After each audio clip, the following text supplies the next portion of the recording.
Penggemar Ayu Ting Ting buat petisi tandingan, tak terima sang idola dipaksa mundur.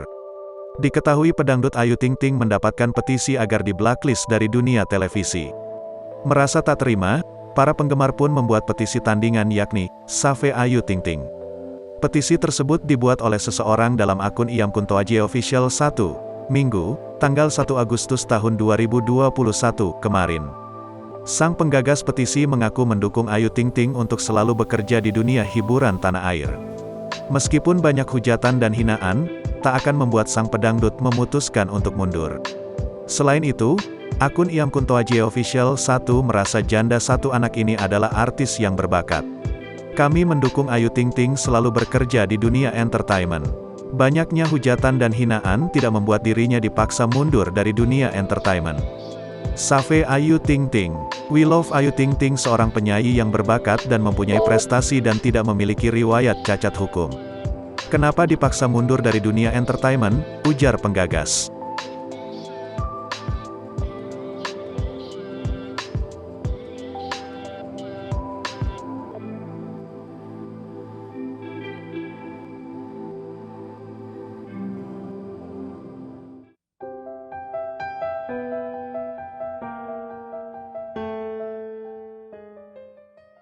Puluhan ribu orang telah ikut menandatangani petisi blacklist Ayu Ting Ting dari dunia televisi.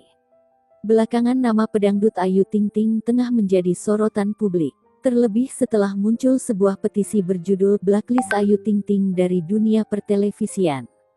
Saat ditelusuri, petisi tersebut dibuat oleh seseorang dengan akun Putri Maharani 2 bulan yang lalu. Petisi untuk mendaftar hitamkan sang pedangdut itu baru ramai beberapa waktu lalu. Putri Maharani membuat petisi itu dengan alasan soal sikap arogansi Ayu Ting Ting saat tampil di televisi. Di mana dalam program Pas Sore yang tayang di Trans 7, ia terlihat menendang seorang talent. Padahal program televisi itu sedang disiarkan secara live atau langsung. Saat dipantau, petisi untuk mendaftar hitamkan Ayu Ting Ting telah ramai ditandatangani oleh sejumlah orang. Mulanya target dari petisi yang dibuat oleh Putri Maharani adalah 30.000 tanda tangan. Namun seiring berjalannya waktu, jumlah orang yang setuju dengan petisi ini terus bertambah dengan cepat. Terakhir, petisi blacklist Ayu Ting Ting dari dunia televisi telah mengubah target menjadi 50.000. Apabila berhasil mencapai 50.000, maka akan menjadi petisi paling banyak ditandatangani di Cheng.org.